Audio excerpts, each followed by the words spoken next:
নমস্কাৰ Star Cement present time eight big ব্ৰেকিংলৈ স্বাগতম আৰু লৈ আহিছো এটা গুৰুত্বপূৰ্ণ খবৰ মাজুলীত পুনৰ সংঘটিত হৈছে এনে ঘটনা যি ঘটনাক লৈ সকলো লাজত পৰিছে কিয়নো বৰ্তমান সময়ত শিক্ষকে কৰিছে ভয়ংকৰ কাণ্ড সপ্তম শ্ৰেণীৰ ছাত্ৰীৰ সৈতে শিক্ষক কুকাণ্ড কৰিছে শিক্ষক যদুৱে কুকাণ্ড কৰিছে আৰু বৰ্তমান সময়ত ছাত্ৰীৰ সৈতে কুকাণ্ড কৰি গ্ৰেপ্তাৰ হৈছে শিক্ষক যদু আৰু শিক্ষকৰ এই কাণ্ডৰ পিছতেই মাজুলীৰ সচেতন মহলত এতিয়া হাহাকাৰ পৰিবেশৰ সৃষ্টি হৈছে আৰু এই সন্দৰ্ভত সবিশেষ লৈ অহাৰ চেষ্টা কৰিছো জনাই আছো ডাঙৰ খবৰ সত্ৰনগৰী মাজুলীত লজ্জাজনক কাণ্ড পুনৰ এক ডাঙৰ ঘটনা সংঘটিত হৈছে সত্ৰনগৰী মাজুলীত চাঞ্চল্যকৰ ঘটনা ছাত্ৰীৰ সৈতে কুকাণ্ড কৰি গ্ৰেপ্তাৰ হৈছে শিক্ষক যদু ছাত্ৰীৰ সৈতে কুকাণ্ড কৰি গ্ৰেপ্তাৰ হ'বলগীয়া হৈছে শিক্ষক মাজুলীত পোহৰলৈ আহিছে শিক্ষাগুৰুৰ এক কলা অধ্যায় যি অধ্যায় শুনিলে আপুনিও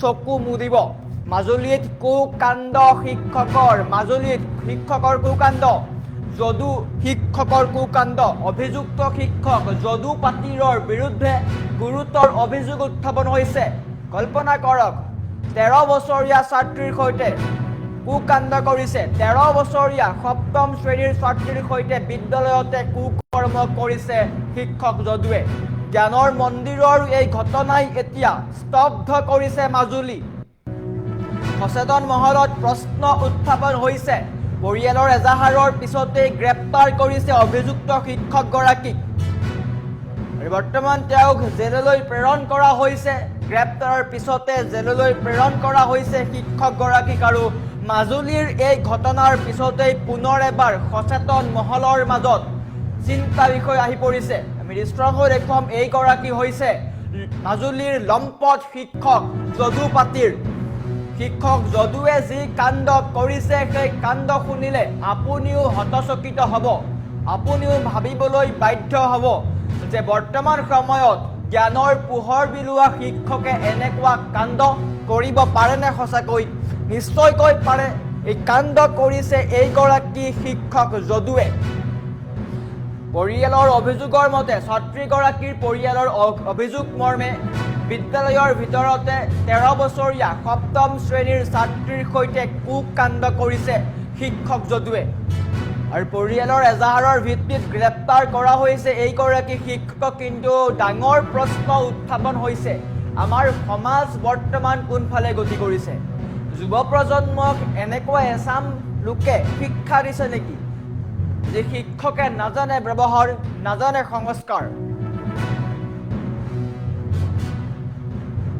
একাংশ লম্পটৰ বিৰুদ্ধে প্ৰশাসনে কঠোৰ ব্যৱস্থা গ্ৰহণ কৰি আহিছে ধৰ্ষণ যৌন নিৰ্যাতন এইসমূহ কাণ্ডৰ বিৰুদ্ধে চৰকাৰ তথা প্ৰশাসন অত্যন্ত কঠোৰ কিন্তু সমাজ ব্যৱস্থা শুধৰণি কৰিবলৈ হ'লে আটাইতকৈ ডাঙৰ আহিলা হৈছে শিক্ষা আপুনি শিক্ষাৰ জৰিয়তেহে এগৰাকী মানুহৰ মানসিক চিন্তা সলাব পাৰে কিন্তু বৰ্তমান সময়ত এগৰাকী শিক্ষকৰে এই মানসিকতা যি শিক্ষকে সমাজ ব্যৱস্থা গঢ়িবলৈ এক নতুন প্ৰজন্ম গঢ়ে সেই সমাজ ব্যৱস্থাত এনেকুৱা এচাম শিক্ষক আছে যি শিক্ষকে নামতহে জ্ঞান বিলায় তেওঁলোকৰ কিন্তু কুকাণ্ড বা ব্যৱহাৰ দেখিলে নিশ্চয়কৈ লম্পট বুলিয়েই ক'বলৈ বাধ্য হ'ব আৰু মাজুলীত এনে ঘটনাই সংঘটিত হৈছে যে ঘটনাক লৈ এতিয়া হাহাকাৰ পৰিৱেশ মাজুলীৰ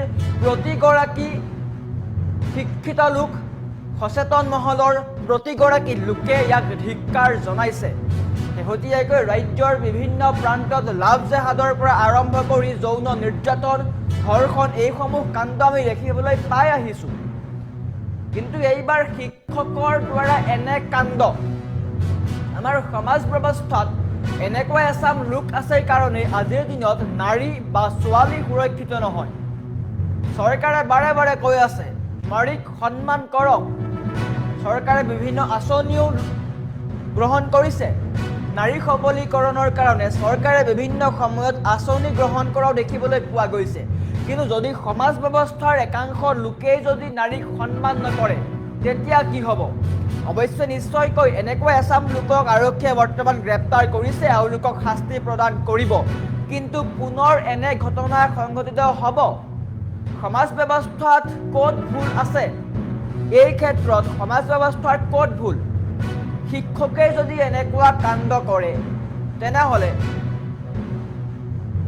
অশিক্ষিত লোকসকলৰ কি হ'ব? অৱশ্যে শিক্ষিত বহু লোকে এনেকুৱা কাণ্ড কৰে, গতিকে লক্ষণীয় হ'ব এনেকুৱা এচাম মানুহ কেতিয়ালৈকে আমাৰ সমাজত থাকে, আমাৰ সমাজ কেতিয়া শুধৰণি হ'ব। শিক্ষা ব্যৱস্থা বহুত আগুৱাই গৈছে, আধুনিকতাৰ শিখৰত বৰ্তমান সময়ত বিশ্ব, কিন্তু বৰ্তমান সময়তো এনেকুৱা এচাম লোকে এই কাণ্ড সংঘটিত কৰি আহিছে। আৰু এইবাৰ শিক্ষকে 13 বছৰীয়া ছাত্ৰীৰ সৈতে কুকাণ্ড কৰিছে। আমাৰ ওচৰত শিক্ষকগৰাকীৰ মন্তব্য আছে, অভিযুক্ত শিক্ষকৰ মন্তব্য আমি দেখুৱাই লোৱাৰ চেষ্টা কৰিছোঁ।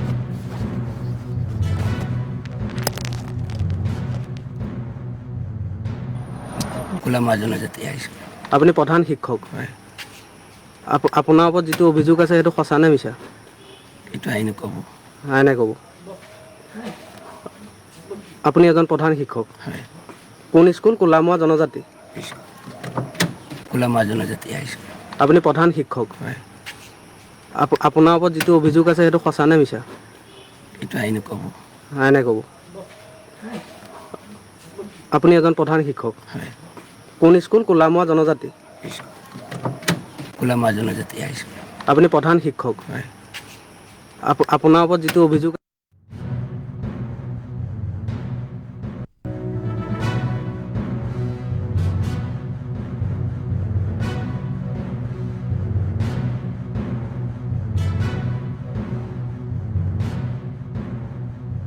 আছে সেইটো সঁচা নে মিছা? এইটো আইনে ক'ব। আইনে ক'ব। আপুনি এজন প্ৰধান শিক্ষক হয়। কোন স্কুল? কোলামুৱা জনজাতি। কোলামুৱা জনজাতি হাইস্কুল। আপুনি প্ৰধান শিক্ষক হয়। আপোনাৰ ওপৰত যিটো অভিযোগ আছে সেইটো সঁচা নে মিছা? এইটো আইনে ক'ব।